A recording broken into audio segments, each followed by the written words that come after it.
नमस्कार दोस्तों, स्वागत है आपके अपने KSG online study YouTube channel पर। आज हम बात करने वाले हैं चतुर्थ श्रेणी कर्मचारी वैकेंसी 2025 के मॉडल पेपर संख्या 4 के बारे में। जिन्होंने पुराने मॉडल पेपर अभी तक नहीं देखे हैं तो प्लेलिस्ट की लिंक डिस्क्रिप्शन में है, वहाँ जाकर के आप पुराने मॉडल पेपर देख सकते हैं। तो आज बात करने वाले हैं एक बार फिर से आपके लिए एक नया मॉडल पेपर। तो चलिए दोस्तों, चलते हैं बिना समय गवाए आज के पहले क्वेश्चन की ओर। इससे पहले जिन्होंने भी चैनल को सब्सक्राइब नहीं किया है तो चैनल को सब्सक्राइब करें, बेल आइकन दबाएं और अपने दोस्तों के साथ में जरूर शेयर करें। तो आज का पहला क्वेश्चन है, काटखा रेन बसेरा महल राजस्थान के किस जिले में स्थित है? काटखा रेन बसेरा महल राजस्थान के कौन से जिले में स्थित है? तो दोस्तों इसका सही आंसर होगा ऑप्शन नंबर सी, झालावाड़। और काटखा रेन बसेरा महल किससे बना है? लकड़ी का बना हुआ है। किसका बना हुआ है? लकड़ी का बना हुआ है। और इसका वर्तमान में स्थानांतरण किशन सागर, कौन सी? किशन सागर झील। किशन सागर झील जो कहाँ पर है? झालावाड़ में स्थित है, तो वहाँ पर इसका स्थानांतरण कर दिया गया है। अगला क्वेश्चन है, काका की दरगाह, काका की दरगाह राजस्थान के किस दुर्ग में स्थित है? काका की दरगाह राजस्थान के कौन से दुर्ग में स्थित है? तो इसका सही आंसर बताना है दोस्तों। तो इसका सही आंसर होगा ऑप्शन नंबर बी, सिवाना दुर्ग। कौन सा दुर्ग है? सिवाना दुर्ग। सिवाना दुर्ग को किस नाम से जाना जाता है दोस्तों? तो सिवाना दुर्ग को कुम्बत दुर्ग के नाम से भी जाना जाता है। किस नाम से जाना जाता है? कुम्बत दुर्ग के नाम से भी जाना जाता है। अगला क्वेश्चन है दोस्तों, अगला क्वेश्चन है, गोविंद गिरी द्वारा स्थापित सम सभा का मुख्य उद्देश्य क्या है? गोविंद गिरी द्वारा स्थापित सम सभा का उद्देश्य बताना है। तो इसका सही आंसर होगा, इसका सही आंसर होगा option number B. Option number B इसका सही आंसर होगा, बिलों में सामाजिक सुधार और एकता स्थापित करना। क्या है इसका मूल उद्देश्य? बिलों में सामाजिक सुधार करना और एकता स्थापित करना है। बिल समाज में सामाजिक सुधार करना और एकता स्थापित करना। सम सभा की स्थापना कब की गई थी? तो 1883 में की गई थी। कब की गई थी? 1883 में। किसके द्वारा की गई थी दोस्तों? तो ये की गई थी गोविंद गिरी के द्वारा ये इसकी स्थापना की गई थी। अगला क्वेश्चन है, लूनी नदी, नदियों के बारे में ये क्वेश्चन है। तो लूनी नदी की सहायक नदियों में से कौन सी नदी अरावली से नहीं निकलती है? दोस्तों इसमें पूछा है कि लूनी नदी की जो सहायक नदी है उनमें से कौन सी नदी अरावली पर्वत से नहीं निकलती है, अरावली पर्वतमाला से नहीं निकलती है, उस नदी का नाम बताना है। तो उस नदी का नाम है जोजड़ी नदी। तो ऑप्शन नंबर डी इसका सही आंसर है। कौन सा है? जोजड़ी नदी। तो जोजड़ी नदी अरावली से नहीं निकलती तो कहाँ से निकलती है दोस्तों? तो ये निकलती है नागौर जिले के पोंडलू गांव से। कौन से गांव से? नागौर जिले के पोंडलू गांव से इसका उद्गम है। ये गांव कहाँ पर है? तो ये है नागौर जिले में। कहाँ पर स्थापित है ये गांव? नागौर जिले में। तो कहाँ से निकलती है? पोंडलू गांव से निकलती है। कहाँ से निकलती है? पोंडलू गांव से। अगला क्वेश्चन है दोस्तों, हवेलियों और जरोकाओं का शहर कौन सा है? City of havelis and jharokhas. तो हवेलियों और जरोका का शहर कौन से जिले को कहते हैं? तो इसमें ऑप्शन नंबर ए इसका सही आंसर होगा। कौन सा? ऑप्शन नंबर ए इसका सही आंसर है। तो कौन कौन सी हवेलियाँ जैसलमेर की फेमस है? तो हवेली कौन कौन सी फेमस है? एक तो पटुआ की हवेली है। कौन सी है दोस्तों? पटुआ की हवेली। और एक है नथमल की हवेली। कौन सी हवेली? नथमल की हवेली। और एक है सालिम सिंह की हवेली। सालिम सिंह की हवेली। ये तीनों हवेलियाँ कहाँ की फेमस है? तो ये है जैसलमेर की। कहाँ की है? जैसलमेर की। तो ऑप्शन नंबर ए इसका सही आंसर है। अगला क्वेश्चन है, मेवाड़ रियासत में पिछवाई, मेवाड़ रियासत में पिछवाई कला किस मंदिर समूह से संबंधित है? तो पिछवाई कला कौन से मंदिर की फेमस है? तो इसमें बताना है सही आंसर कौन सा होगा इसमें।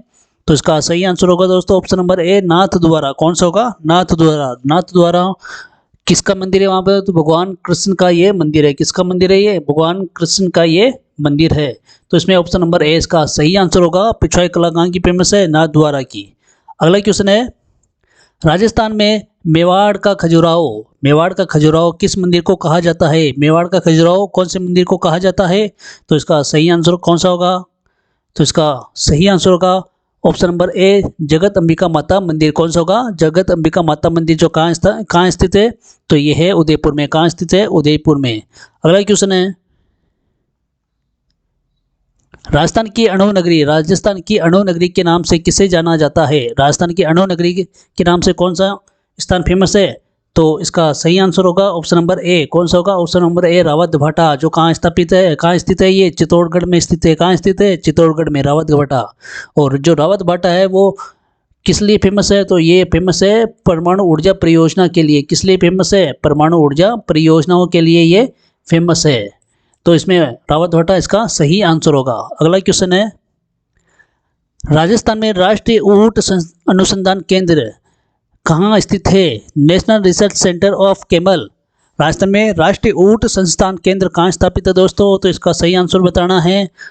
तो ये कहाँ स्थित है? तो ये स्थित है बीकानेर में। कहाँ स्थित है? बीकानेर में। बीकानेर में भी कहाँ स्थित है? तो बीकानेर में ये जोहड़बीड़ में स्थित है। कहाँ स्थित है? जोहड़बीड़ में ये स्थित है। जोहड़बीड़ में ये स्थापित है। अगला क्वेश्चन है, बचत बैंक आंदोलन का संबंध राजस्थान के किस व्यक्तित्व से है? तो बचत बैंक का आंदोलन राजस्थान के कौन से व्यक्तित्व से संबंधित है दोस्तों? तो इसका सही आंसर बताना है। कौन सा सही आंसर होगा इसका? तो इसका सही आंसर होगा ऑप्शन नंबर बी, गोकुल भाई भट्ट। कौन सा होगा? गोकुल भाई भट्ट। और ये किस नाम से फेमस है? राजस्थान के गांधी। राजस्थान के गांधी के नाम से कौन फेमस है? तो वो है गोकुल भाई भट्ट। अगला क्वेश्चन है, अडावल पर्वतमाला किस पर्वतमाला का विस्तार है? अडावल पर्वतमाला कौन सी पर्वतमाला का विस्तार है? तो ऑप्शन नंबर सी, अरावली पर्वतमाला। अरावली पर्वतमाला की लंबाई कितनी है राजस्थान में? 550 किलोमीटर। कितनी है? 550 किलोमीटर। अगला क्वेश्चन है, राजस्थान का वह किला जिसके बारे में अबुल फजल ने कहा कि यह दुर्ग इतना ऊंचाई पर ही स्थित है कि नीचे से ऊपर की ओर देखने पर सिर से पगड़ी गिर जाती है। क्या गिर जाती है? सिर से पगड़ी भी गिर जाती है। तो इतना ऊंचा किला कौन सा है? तो उस किले का नाम बताना है कि इतना ऊंचा किला कौन सा है जिसकी ऊपर की ओर देखने पर सिर से क्या गिर जाती है? पगड़ी गिर जाती है। तो इसका सही आंसर कौन सा होगा? तो इसका सही आंसर है ऑप्शन नंबर ए, कुंभलगढ़। कौन सा होगा दोस्तों? कुंभलगढ़। कौन सा? कुंभलगढ़। और इसको क्या कहते हैं? भारत की महान दीवार। भारत की महान दीवार। भारत की महान दीवार के नाम से कौन फेमस है? तो कुंभलगढ़ दुर्ग जो इसकी दीवार है, इसको किस नाम से जाना जाता है? भारत की महान दीवार के नाम से जाना जाता है। अगला क्वेश्चन है, पुष्कर मेले का आयोजन की तिथि कौन सी है? पुष्कर मेले का आयोजन कौन सी तिथि को होता है? तो ऑप्शन नंबर ए इसका सही आंसर होगा दोस्तों, कार्तिक पूर्णिमा। कौन सा होगा? कार्तिक पूर्णिमा को पुष्कर का मेला लगता है। और पुष्कर कहाँ स्थित है? अजमेर में स्थित है। अगला क्वेश्चन है, राजस्थान में कांच की चूड़ियों के लिए कौन सा स्थान प्रसिद्ध है? कांच की चूड़ियों के लिए प्रसिद्ध स्थान बताना है। तो इसका सही आंसर बताना है दोस्तों, कांच की चूड़ियों के लिए कौन सा स्थान फेमस है? तो इसका सही आंसर है option number C, Lakheri Nagaur. कौन सा स्थान फेमस है? लाखेरी नागौर, जो किस लिए फेमस है? कांच की चूड़ियों के लिए। अगला क्वेश्चन है, महाराणा प्रताप की छतरी कहाँ स्थित है? कहाँ स्थित है दोस्तों महाराणा प्रताप की छतरी? तो ये स्थित है option number A, Mandoli Udaipur में महाराणा प्रताप की छतरी है। और मंडोली उदयपुर जिले के चावंड के पास में स्थित है। कहाँ पर? ये चावंड के पास में स्थित है। कहाँ स्थित है? चावंड के पास में ये स्थित है। और ये जो छतरी है खेजड़ी बांध। कौन से बांध? खेजड़ी बांध के पास में बनी हुई है। इसके पास में कौन सा बांध बना हुआ है? इस छतरी के पास में खेजड़ी बांध बना हुआ है। अगला क्वेश्चन है, राजस्थान लोक सेवा आयोग आरपीएससी का मुख्यालय कहाँ स्थित है? तो कहाँ स्थित है? वो अजमेर में स्थित है। अगला क्वेश्चन है, चरी नृत्य किस जाति की महिलाओं के द्वारा किया जाता है? चरी नृत्य कौन सी जाति की महिलाओं के द्वारा किया जाता है? तो इसका सही आंसर होगा ऑप्शन नंबर, कौन सा होगा? ऑप्शन नंबर सी इसका सही आंसर होगा। कौन सा होगा दोस्तों? ऑप्शन नंबर सी, गुज्जर जाति की महिलाओं के द्वारा ये नृत्य किया जाता है, जिसमें अपने सिर पर क्या रखी जाती है? चरी। क्या रखी जाती है? चरी रख करके उसमें लो जला करके क्या किया जाता है? चरी नृत्य। कौन करती है? ये गुजरिया करती है। गुजर महिलाओं के द्वारा ये किया जाता है। अगला क्वेश्चन है दोस्तों, राजस्थान में नटनी का चबूतरा किस झील के किनारे स्थित है? राजस्थान में नटनी का चबूतरा कौन से झील के किनारे स्थित है? तो इसका सही आंसर बताना है दोस्तों। इसका सही आंसर होगा ऑप्शन नंबर ए, पिछला झील उदयपुर। पिछला झील कहाँ पर स्थित है? उदयपुर में स्थित है। तो नटनी का चबूतरा भी कहाँ है? पिछला झील के पास में किनारे स्थित है, इसके पास में स्थित है। अगला क्वेश्चन है दोस्तों, राजस्थान का सबसे छोटा राष्ट्रीय राजमार्ग कौन सा है? Smallest national highway of Rajasthan का सबसे छोटा राजमार्ग बताना है, तो कौन सा है? तो इसका सही आंसर होगा दोस्तों ऑप्शन नंबर ए NH 999, पुराना NH 11। पुराना नाम क्या है इसका? 11A।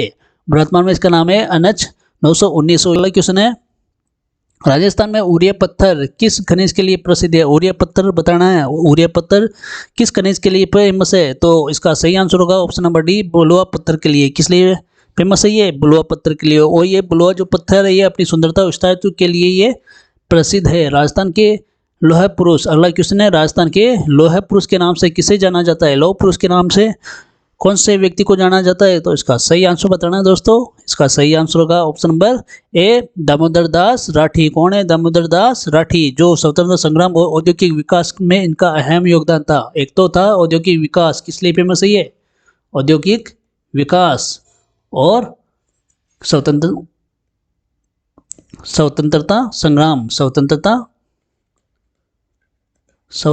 संग्राम में इनकी अहम भूमिका थी।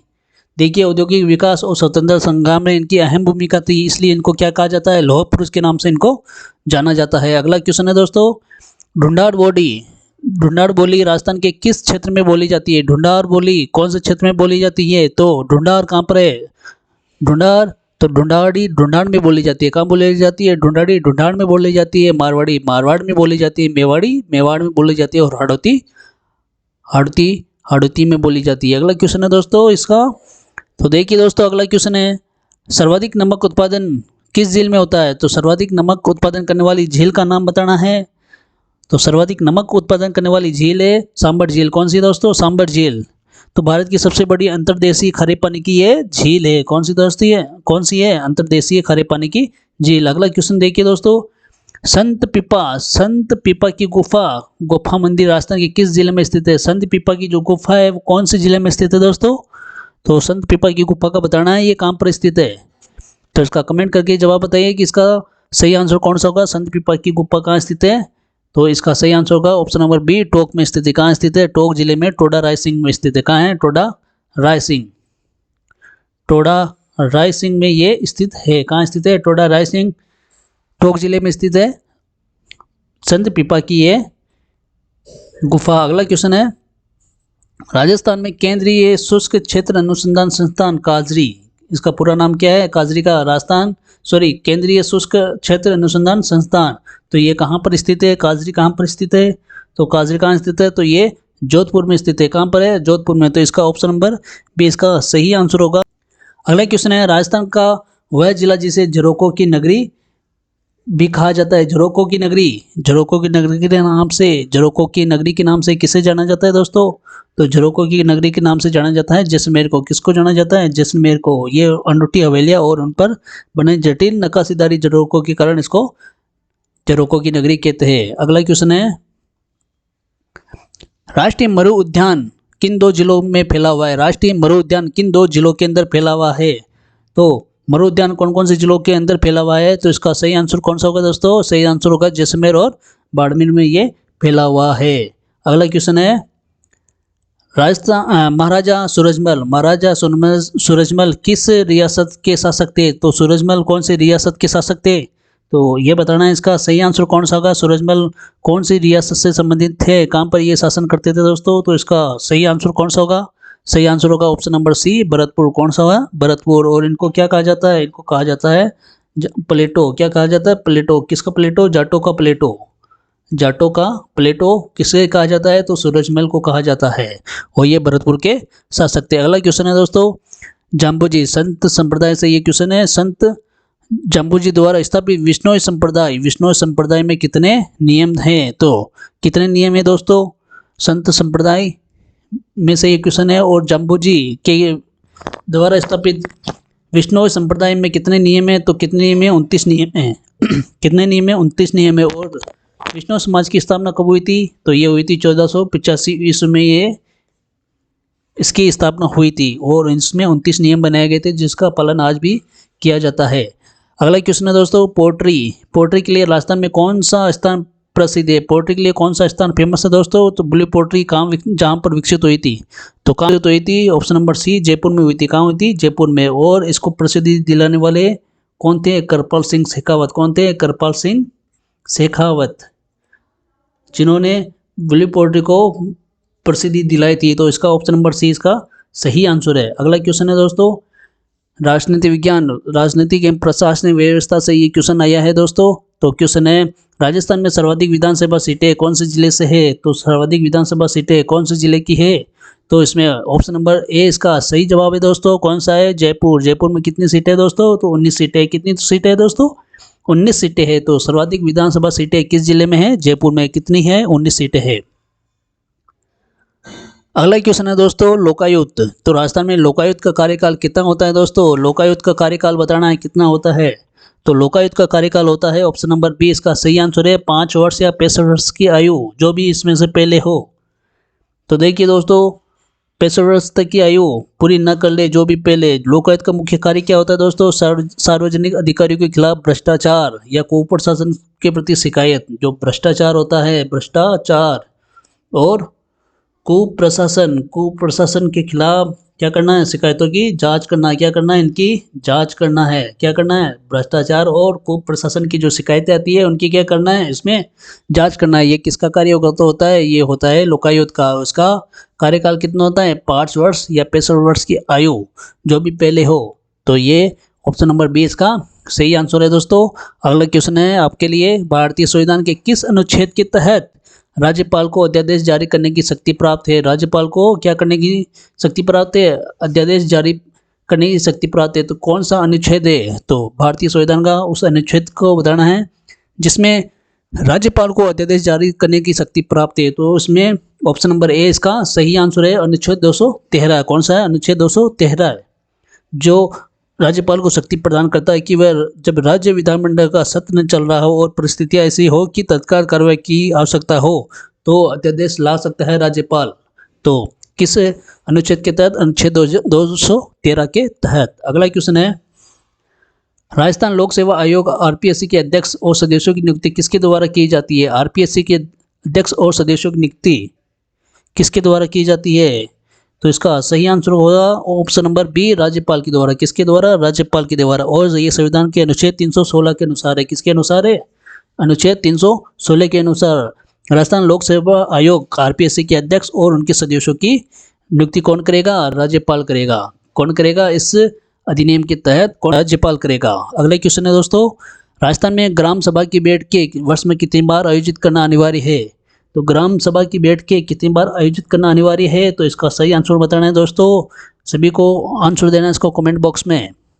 तो इसका सही आंसर होगा ऑप्शन नंबर सी 4 बार। कितनी बार? 4 बार। तो कौन कौन सी डेट है वो? तो एक तो है 26 जनवरी। कौन सी जनवरी? 26 जनवरी। और फिर कौन सी अगस्त है? 15 अगस्त। 26 जनवरी एक तो हो गई, एक 15 अगस्त हो गई। कब होती है दोस्तों? एक होती है 2 अक्टूबर को। कब होती है? 2 अक्टूबर को। एक कब होती है? एक होती है मजदूर दिवस कब मनाया जाता है? 1 मई को। तो देखिए 26 जनवरी, 15 अगस्त, 2 अक्टूबर और 1 मई को, इन 4 डेट के दिन क्या किया जाता है? ग्राम सभा की ये बैठकों का आयोजन करना अनिवार्य होता है। क्या करना है? अनिवार्य होता है। कितनी बार? वर्ष में 4 बार। अगला क्वेश्चन है दोस्तों, भारतीय संविधान की किस अनुसूची में दल बदल विरोधी कानून का प्रावधान है? दल विरोधी कानून का प्रावधान। देखिए दल विरोधी, जो दल बदलते इधर से उधर जाते हैं, अपनी जो पार्टी चेंज करते हैं उनके लिए जो कानून बनाया गया है। तो भारतीय संविधान की किस अनुसूची में ये प्रावधान किया गया है? तो ये प्रावधान किया गया है ऑप्शन नंबर डी इसका सही आंसर होगा 10वीं अनुसूची में। कौन सी अनुसूची में? 10वीं अनुसूची में अधिनियम जोड़ा गया था 1985 के द्वारा। संविधान संशोधन अधिनियम 1985 के द्वारा, ये जिसका उद्देश्य था राजनीतिक दल बदल को रोकना। क्या करना? राजनीतिक दल बदल को रोकना। जो विधायक सांसदों द्वारा एक पार्टी से दूसरी पार्टी में जाने पर उसको क्या किया जाता है? अयोग्य घोषित किया जाता है। क्या किया जाता है? अयोग्य घोषित किया जाता है। अगला क्वेश्चन है, राज्य मानवाधिकार आयोग के अध्यक्ष सदस्यों की नियुक्ति कौन करता है? राज्य मानवाधिकार आयोग के अध्यक्ष और उसके सदस्यों की नियुक्ति कौन करता है? तो राज्य मानवाधिकार आयोग के अध्यक्ष और सदस्यों की नियुक्ति कौन करता है दोस्तों? तो इसका सही आंसर होगा ऑप्शन नंबर सी राज्यपाल करता है। कौन करता है? राज्यपाल। मानवाधिकार संरक्षण आयोग, संरक्षण अधिनियम, मानवाधिकार संरक्षण अधिनियम, मानवाधिकार संरक्षण अधिनियम, संरक्षण अधिनियम। कौन सा अधिनियम है ये? तो यह है 1993 का अधिनियम, जिसके तहत राज्य मानव अधिकार आयोग के अध्यक्ष और सदस्यों की नियुक्ति किसके द्वारा की जाएगी? तो राज्यपाल के द्वारा की जाएगी। ऑप्शन नंबर सी इसका सही आंसर होगा। अगले क्वेश्चन है दोस्तों, भारतीय संविधान का कौन सा अनुच्छेद समान नागरिकता संहिता यूनिफॉर्म सिविल कोड जिसकी चर्चा चलती रहती है हमारे देश में, तो समान नागरिकता संहिता से संबंधित है। कौन सा अनुच्छेद है दोस्तों इसका अनुच्छेद बताना है समान नागरिकता संहिता का। तो इसका सही आंसर बताना है दोस्तों। तो इसमें सही आंसर होगा ऑप्शन नंबर बी, अनुच्छेद 44। कौन सा होगा? अनुच्छेद 44, जिसके तहत राज्य की नीति सिद्धांतों का हिस्सा है। ये किसका हिस्सा है? नीति सिद्धांतों का। यह अनुच्छेद राज्य को यह निर्देशित करता है कि भारत के पूरे क्षेत्र में नागरिकों के लिए समान नागरिकता संहिता प्राप्त करने का प्रयास करेगा। अगला क्वेश्चन है, राज्य में जिला आयोग समिति का अध्यक्ष कौन होता है? तो जिला आयोजना समिति का अध्यक्ष बताना है कौन होता है। तो इसका अध्यक्ष होता है जिला प्रमुख होता है। कौन होता है? जिला प्रमुख। ऑप्शन नंबर डी इसका सही आंसर है। नेक्स्ट क्वेश्चन है, भारतीय संविधान के किस भाग में मौलिक अधिकारों का वर्णन है? मौलिक अधिकारों का वर्णन कौन से भाग में मिलता है? तो इसका सही आंसर होगा ऑप्शन नंबर बी, भाग 3 में। किस में मिलता है? भाग 3 में, जिसमें 12 से लेकर 35 तक शामिल है। जिसमें आई 12 से लेकर के 35 भाग है ना। भारतीय संविधान में कितने भाग है? भाग तीसरी में आई 12 से लेकर के 35 तक ये शामिल है, जो समानता का अधिकार, स्वतंत्रता का अधिकार, शोषण के विरुद्ध अधिकार, धार्मिक स्वतंत्रता का अधिकार, संस्कृति और शिक्षा संबंधी अधिकार और संवैधानिक उपचारों का अधिकार प्रदान करते हैं। तो इसमें ऑप्शन नंबर बी इसका सही आंसर होगा। अगला क्वेश्चन है दोस्तों, सर्द शब्द से बनी भाववाचक संज्ञा कौन सी होगी? तो इसमें ऑप्शन नंबर बी होगा सर्दी। कौन सी होगी? सर्दी। सर्द विशेषण से सर्दी भाववाचक संज्ञा बनी है। अगला क्वेश्चन है, मैं अपने आप चला जाऊंगा, इस वाक्य में अपने आप क्या है? तो इसका सही आंसर होगा ऑप्शन नंबर बी, निजवाचक सर्वनाम। कौन सा होगा? निजवाचक सर्वनाम। अगला क्वेश्चन है, निम्नलिखित में से कौन सा शब्द स्त्रीलिंग है? स्त्रीलिंग शब्द बताना है इसमें। तो पुल, पहाड़, किताब, सागर। तो इसका सही आंसर होगा ऑप्शन नंबर सी, किताब। कौन सा होगा? किताब। अलग क्वेश्चन, थोड़ा पानी लाओ में थोड़ा किस प्रकार का विशेषण है? तो इसमें ऑप्शन नंबर सी, परिमाणवाचक विशेषण। पानी को क्या कर सकते हैं हम? तोल, माप सकते हैं, और किस में आएगा? परिमाणवाचक विशेषण में आएगा। अगला क्वेश्चन है, गाना शब्द जो की प्रेरणात्मक क्रिया का सही रूप बताना है। गाना जो शब्द है उसकी प्रेरणात्मक क्रिया का सही रूप बताना है। तो इसमें ऑप्शन नंबर ए इसका सही आंसर होगा गवाना। क्या होगा? गवाना। नेक्स्ट क्वेश्चन है, वह बहुत धीरे धीरे चलता है। वाक्य में धीरे धीरे शब्द में कौन सा क्रिया विशेषण है? तो इसमें ऑप्शन नंबर सी इसका सही आंसर होगा रीतिवाचक विशेषण। नेक्स्ट क्वेश्चन है, और, परंतु और जैसे शब्द व्याकरण में क्या कहलाते हैं? और, परंतु जैसे शब्द व्याकरण में क्या कहलाते हैं? तो ऑप्शन नंबर डी इसका सही आंसर होगा समुच्चयबोधक अव्यय। क्या होगा दोस्तों? समुच्चयबोधक अव्यय शब्द। नेक्स्ट क्वेश्चन है, अल्प का सही विलोम शब्द क्या होगा? अल्प का सही विलोम शब्द बताना है दोस्तों। अल्प का सही विलोम शब्द होगा ऑप्शन नंबर बी, अधिक। क्या होगा? अधिक। अल्प का अर्थ होता है कम या थोड़ा, और इसका विलोम शब्द क्या हो जाएगा? अधिक। अगला क्वेश्चन है दोस्तों, कमल का पर्यायवाची नहीं है। कमल शब्द है उसका पर्यायवाची नहीं है। तो दोस्तों क्या नहीं होगा इसमें? तो इसका सही आंसर होगा नीरद। क्या होगा दोस्तों? नीरद। नीरद किसका पर्यायवाची है? तो यह है बादल का। किसका है दोस्तों? बादल का पर्यायवाची है। बाकी पंकज, नीरज, वारिज ये किसके? कमल के पर्यायवाची है। कु उपसर्ग से बना कौन सा शब्द नहीं है? कु उपसर्ग से बना हुआ कौन सा शब्द नहीं है? तो इसका सही आंसर होगा ऑप्शन नंबर सी, कुशल। क्या होगा? कुशल। कुशल एक क्या है? मूल शब्द है। क्या ये? मूल शब्द है। ये मूल शब्द खुद क्या है? कुशल है। तो कुशल मूल शब्द है, तो ये कु उपसर्ग से नहीं बना हुआ है। बाकी सभी कुपुत्र, कुरूप, कुमार्ग ये क्या है? ये सभी कु उपसर्ग से बने हुए शब्द है। आगे देखिए दोस्तों, आगे है आलू प्रत्यय से बना शब्द कौन सा है? आलू प्रत्यय। कौन सा? आलू। आलू खाने वाला आलू नहीं, बल्कि आलू प्रत्यय से बना हुआ शब्द कौन सा है दोस्तों? आलू। कहाँ जुड़ता है ये शब्द के पीछे जुड़ता है। तो इसका सही आंसर होगा दोस्तों उपरोक्त सभी। कौन सा होगा? उपरोक्त सभी। सभी आलू खाते हैं। देखिए, दयालु, कृपालु, श्रद्धालु। तो इसमें कौन सा प्रत्यय जुड़ा है सभी में? तो इन सभी में आलू प्रत्यय जुड़ा हुआ है। नेक्स्ट क्वेश्चन है दोस्तों, अगला क्वेश्चन है दोस्तों, पानी पानी होना। पानी पानी होना मुहावरे का सही अर्थ बताना है दोस्तों। मुहावरे का सही अर्थ क्या है? पानी पानी होना। तो इसका सही अर्थ होगा ऑप्शन नंबर बी, शर्मिंदा होना। क्या होगा? पानी पानी होना, शर्मिंदा होना।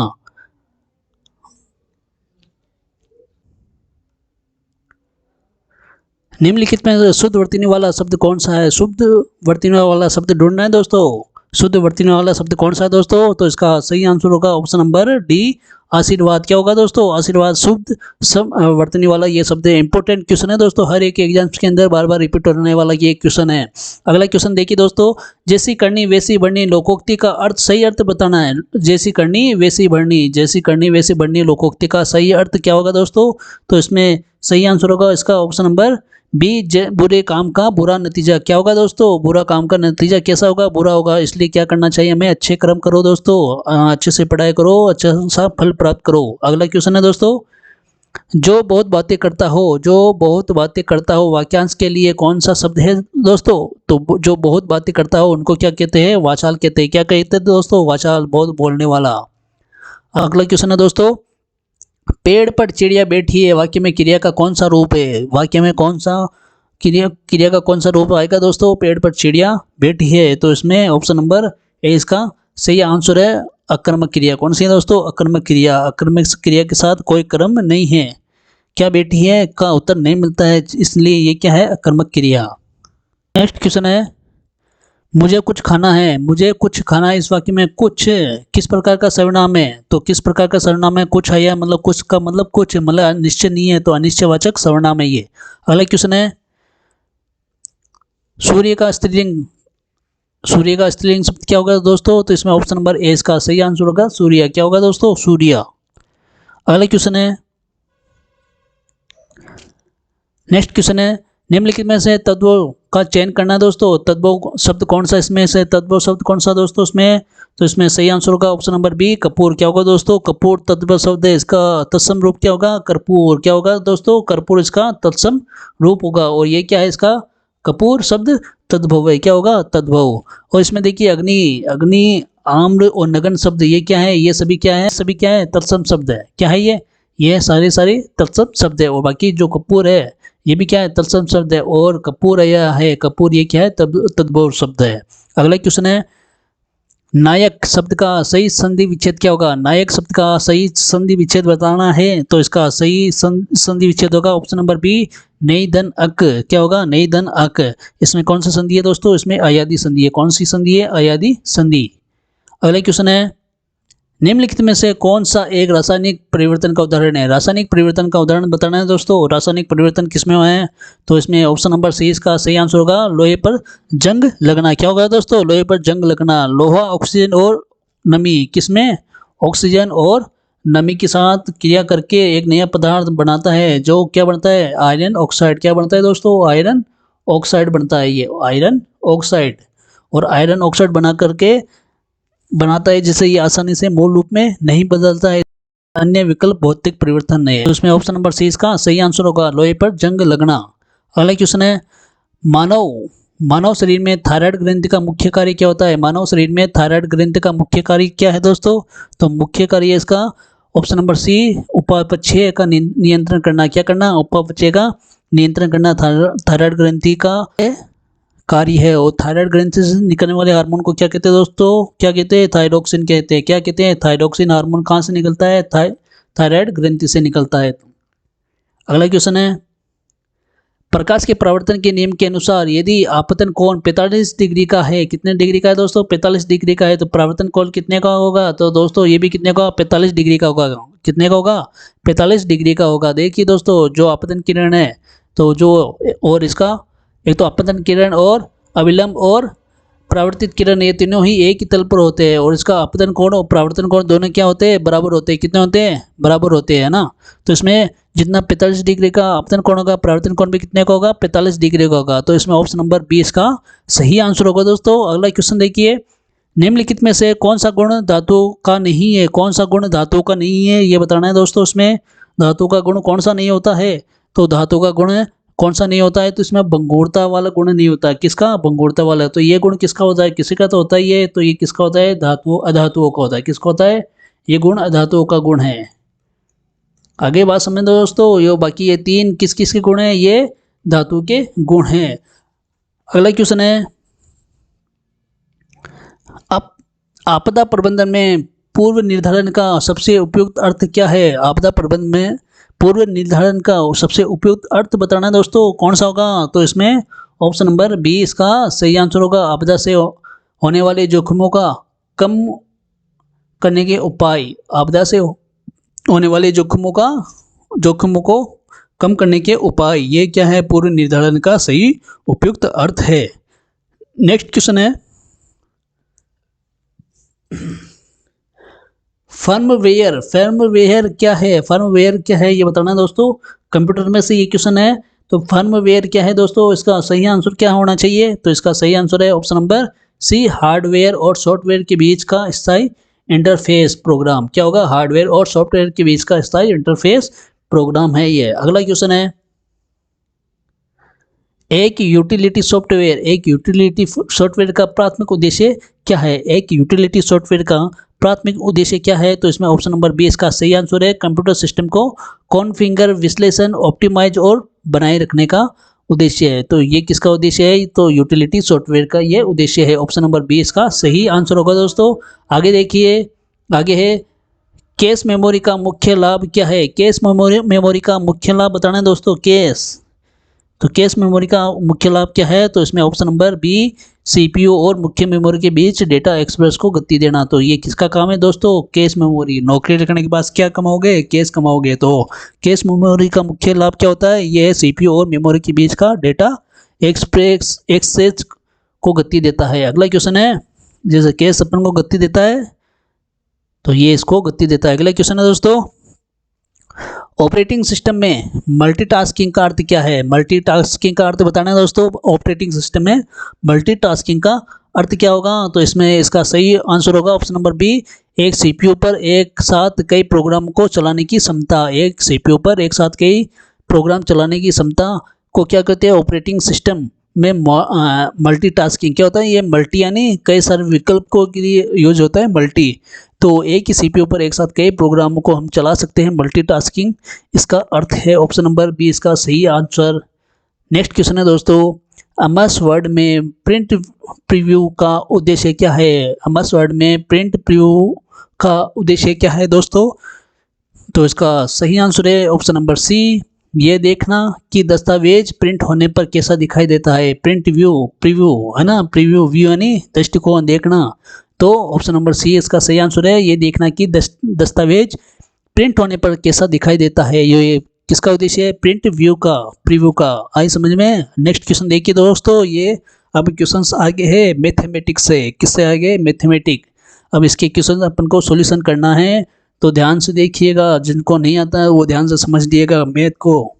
तो देखिए इसमें क्वेश्चन है,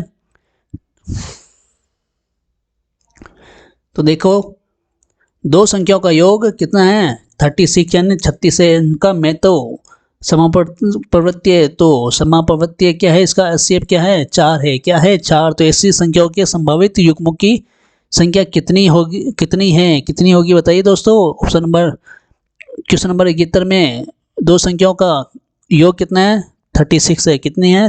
36। और एचसीएफ कितना है? 4 है। तो देखिए दोस्तों, जो एचसीएफ निकालते हैं तो जैसे ही 36 का एचसीएफ निकाला है, 42 का निकाला है, तो ऐसे ग्रुप बनते हैं। तो ऐसे कितना आया है? यहाँ पर 4 आया है। तो अपन दो संख्या मान लेते हैं, 4x और 4y। तो इन दो संख्याओं का योग कितना है? 36 है। कितना है? 36। तो x प्लस y बराबर, ये कॉमन आ जाएंगे, कॉमन आ जाएगा 4 बराबर 36। फिर x प्लस वाई बराबर 36 में 4 का भाग देंगे तो कितनी बार गया? 9 बार हो गया। तो देखिए दोस्तों, x और y ये दो संख्याओं का योग है। तो अपन को क्या बनाना है? अभाज्य, सह अभाज्य युग्म ज्ञात करना है। इसमें क्या करना है? सह अभाज्य युग्म ज्ञात करना है। तो देखिए दोस्तों, इसमें कितने युग्म बनेंगे? एक तो 1 और 8। सह अभाज्य युग्म का मतलब हो गया कि जिसमें जिनका एचसीएफ कितना हो? 1 होना चाहिए। कितना होगा? 1 होता है। उनको क्या बोलते हैं? अभाज्य, सह अभाज्य युग्म। क्या बोलते हैं इनको? सह अभाज्य युग्म, जिनका एचसीएफ क्या होना चाहिए? 1 होना चाहिए। देखिए दोस्तों, इसमें 1 और 8, इनमें किसी का भाग नहीं जाएगा इन संख्याओं के अलावा, या दोनों के अंदर देखिए 1 और 8 का एचसीएफ क्या होगा? 1 होगा। और वैसे ही अगली संख्या होगी 2 और 7। देखिए इन दोनों का योग 9 होना चाहिए और इनका एचसीएफ क्या होना चाहिए? इनका एचसीएफ होना चाहिए 1। तो इन दोनों का योग 9 हो रहा है, एसएफ 1 होगा। इन दोनों का योग 9 हो रहा है और एसएफ 1 होगा। और अगली संख्या होगी 4 और 5, क्या होगी 4 और 5, इनका योग 9 होगा और एसएफ 1 होगा। आगे 3 और 6, इनका में देखिए 9 और 1 होगा, लेकिन इसमें एसएफ इसमें क्या आएगा 3 आएगा। क्या आएगा इसमें एसएफ क्या आएगा इनमें 3। देखिए दोस्तों 3 में भी 3 का भाग जाएगा, 6 में भी 3 का जाएगा, तो इनमें कॉमन क्या आ जाएगा 3 आ जाएगा। तो ये 3 क्या हो जाएगा इसका एसएफ होगा। तो ये संख्या तो होगी नहीं। जब ये संख्या नहीं होगी तो इससे कितने युग्म हैं, तो कितने युग्म है दोस्तों, ये 3 युग्म है। तो इसमें ऑप्शन नंबर सी इसका सही आंसर होगा। आगे बात समझ में जिसको नहीं आया तो एक बार वीडियो को वापस रिपीट कर ले, रिवर्स कर ले, फिर आप एक बार और इसको देख सकते हैं इस क्वेश्चंस को। अगले क्वेश्चंस की ओर चलते हैं। अगला क्वेश्चन है दोस्तों, यदि 3 संख्याओं का अनुपात 1/2 अनुपात 2/3 अनुपात 3/4 हो तो सरलतम पूर्णांक अनुपात क्या होगा। क्या ज्ञात करना है इसमें, उनका सरलतम पूर्णांक अनुपात ज्ञात करना है। क्या करना है, सरलतम पूर्णांक अनुपात ज्ञात करना। तो देखिए दोस्तों इसमें क्या होगा 1/2 अनुपात 2/3 अनुपात 3/4 ये हो जाएगा। तो क्या होगा इसमें देखिए 1/2 अनुपात 2/3 अनुपात 3/4 ये अनुपात हो गया, ठीक है। और अब आगे इसको सॉल्यूशन करना है, तो इन सबका नीचे वाली जो हर है इनका क्या करना है अपन को लघुत्तम लेना है। तो कितना आ जाएगा लघुत्तम 12 आ गया। 2 का भाग 12 में दिया 6 बार गया, 6 को 1 से गुणा किया 6 अनुपात 3 का दिया 12 में 4 बार गया, 4 को 2 से गुणा किया 8 आया।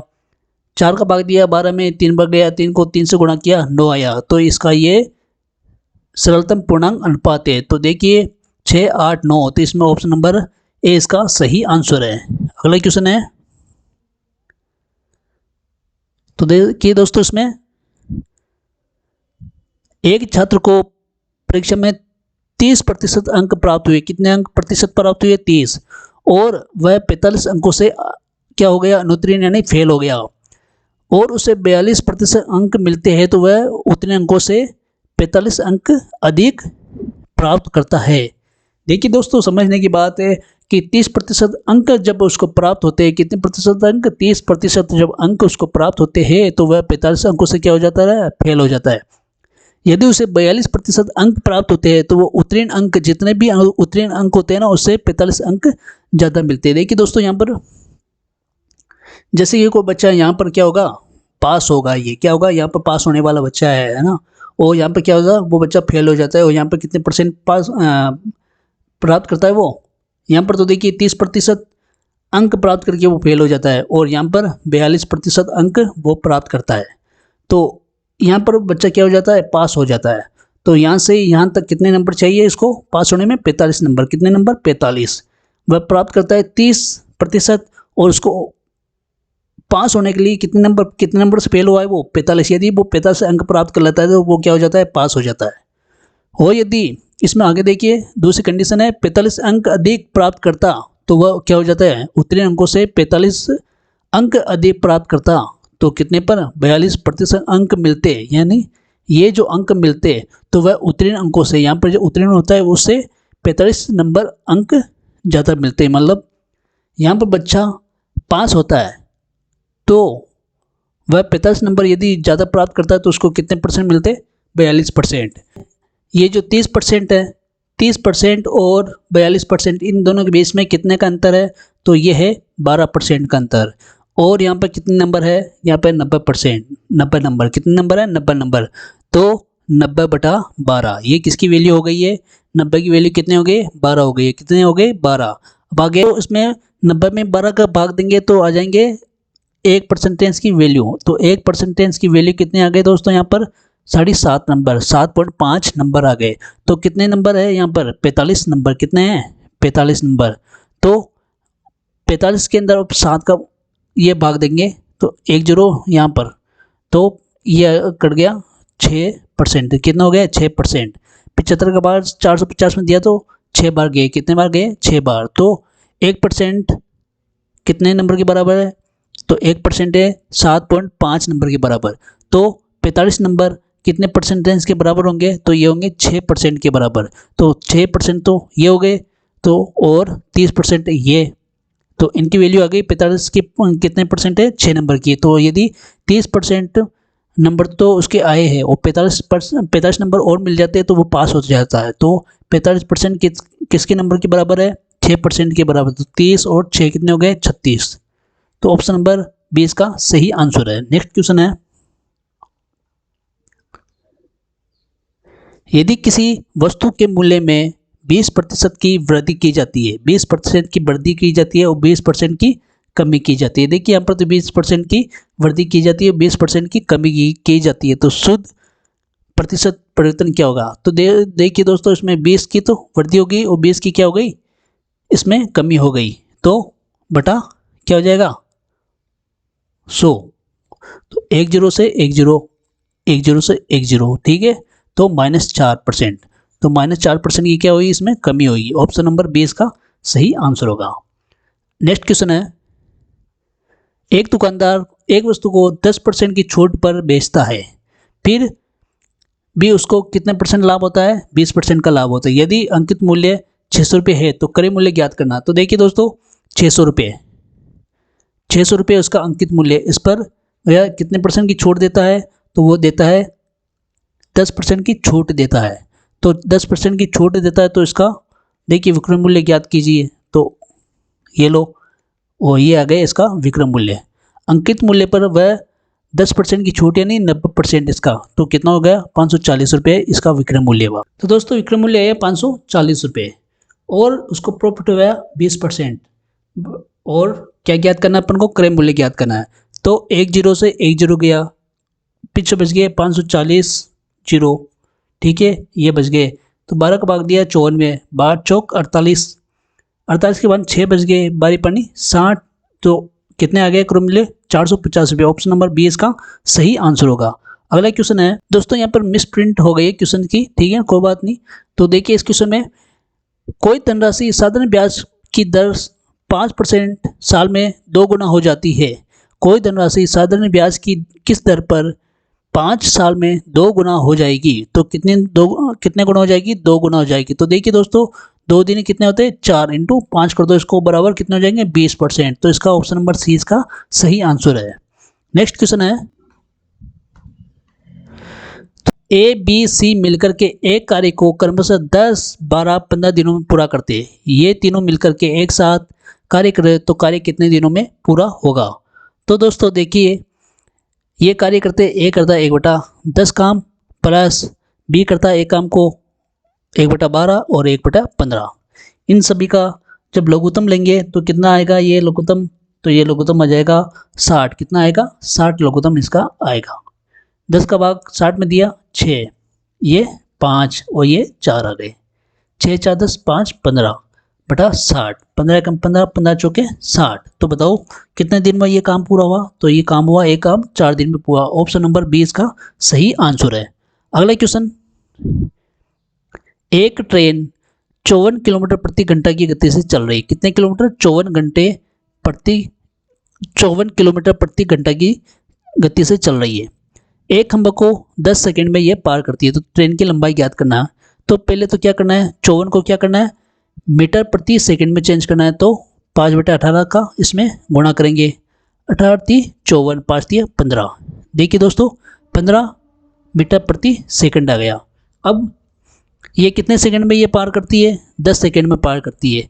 और कितने सेकंड में चल रही है, एक मीटर चलती है 1 सेकंड में। तो 10 सेकंड में कितने चलेगी, तो 15 × 10 बराबर 15, 150 मीटर। कितने हो गई, 150 मीटर। ऑप्शन नंबर सी इसका सही आंसर होगा। नेक्स्ट क्वेश्चन क्यों चले, तो एक कॉलेज में लड़के और लड़कियों की संख्या का अनुपात कितना है, 7:5। लड़के बॉयज और गर्ल का अनुपात है 7:5। कुल कितने हैं, ये 3600 स्टूडेंट है, यानी लड़के और लड़कियों की संख्या कितनी है, 3600 है। अनुपात कितना है इनका, 7:5। ज्ञात क्या करना है, लड़कियों की संख्या ज्ञात करनी है। तो देखिए इन दोनों का योग कितना हो जाएगा, 12। तो 3600 की वैल्यू कितनी हो गई, 12 हो गई ना, अनुपात में है ये दोनों। तो ये दोनों अनुपात में है और टोटल संख्या 3600 है। तो 12 × 36, इसको गुणा कर लेंगे 5 से, तो कितने हो जाएंगे, 1500। तो लड़कियों की संख्या कितनी आ गई है? ऑप्शन नंबर बी इसका सही आंसर है 1500। कितने हो गए? 1500। नेक्स्ट क्वेश्चन है,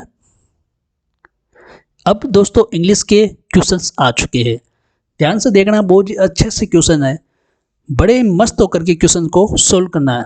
देखिए, करेक्ट फॉर्म और verb. She a book now, ये नाउ किसको दर्शाता है? किसको दर्शाता है दोस्तों? वर्ब किस में है? वर्तमान में चल रही। किस में हो रहा है काम? ये वर्तमान में हो रहा है, तो प्रेजेंट कंटिन्यूअस टेंस का प्रयोग होगा। किसका प्रयोग होगा इसमें? प्रेजेंट कंटिन्यूअस टेंस का प्रयोग होगा। तो option number C is reading. क्या होगा? Is reading. किस में काम हो रहा है? ये प्रेजेंट कंटिन्यूअस में काम अभी चल रहा है। She a book reading, she is reading a book, वह किताब पढ़ रही है, तो ये प्रेजेंट कंटिन्यूअस को दर्शाता है। तो ऑप्शन नंबर सी इसका सही आंसर होगा। नेक्स्ट क्वेश्चन है दोस्तों, change the voice. Passive voice, ठीक है, तो वॉइस इसका चेंज करना है। The boy kicked the ball, the boy kicked the ball, तो इसका सही आंसर बताना है। The ball was kicked by the boy, the ball is kicked by the boy, the boy has been kicked by the boy, the boy kicked the boy।